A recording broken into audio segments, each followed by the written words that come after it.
Hello, I'm Andrew. I'm currently a senior at Pomona College, studying Asian Studies, with a concentration in East Asian history and a minor in Japanese language and literature.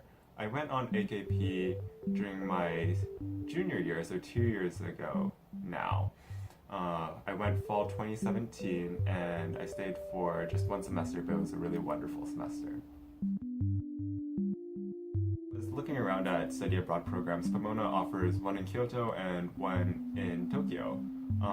And looking at the two, I think that both of them would have been really helpful in facilitating my Japanese learning. But the reason why I chose Kyoto was because I feel like I would have been able to get a lot more in terms of cultural activities, and AKP did offer a cultural activities grant, so I thought, being in such a hub of traditional Japanese culture, I might as well take this opportunity and go with it.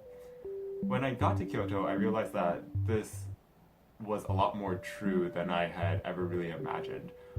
So, for example, when I was at AKP, I would go down the street, literally walk maybe 15 minutes down the street after classes ended, and I would join a tea ceremony group. And so I spent my semester there using my activity grant to pay for these classes, and then that ended up continuing because after I came back to the United States, I was in Portland, my hometown, this past winter break, and I found a tea ceremony teacher in the same style and tradition, and so I was able to continue even after I came back to the US. So I haven't really forgotten much in that sense.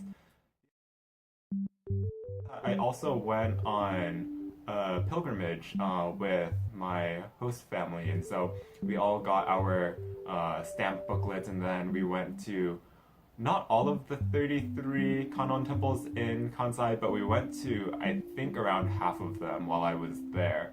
And each trip was a really good bonding experience. I think there are a few of the temples that are within Kyoto and a lot of them within walking distance of Doshisha, and so I would just walk to those on my own. But then on the weekends, my host family and I would drive out to some of the farther ones. Sometimes, where was that? Anyways, I don't remember where it was, but we would drive out to some of the farther ones, and then each time it would be sort of half road trip, but then half sightseeing, and it wasn't always just the temple either. I remember one time we went to the temple, and then we went to a nearby waterfall, and then we did a nearby hike as well, and so it became sort of this all-day trip that really helped me bond with my host family. And I was talking to them last night, actually, and it seems that they're still doing the pilgrimages. They put the 33 Kannon pilgrimage aside because I think that's sort of a special thing between us, and they probably want to wait until I get back and then we can continue that one.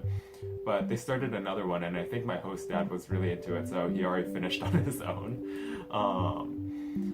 So yeah, I think AKP has given me a lot of great opportunities to immerse myself in not just Japanese language, but then also cultural arts, tradition learning, and really experiencing the history of Japan in Kyoto. And I don't think there's any other place that would be quite as suited for that too.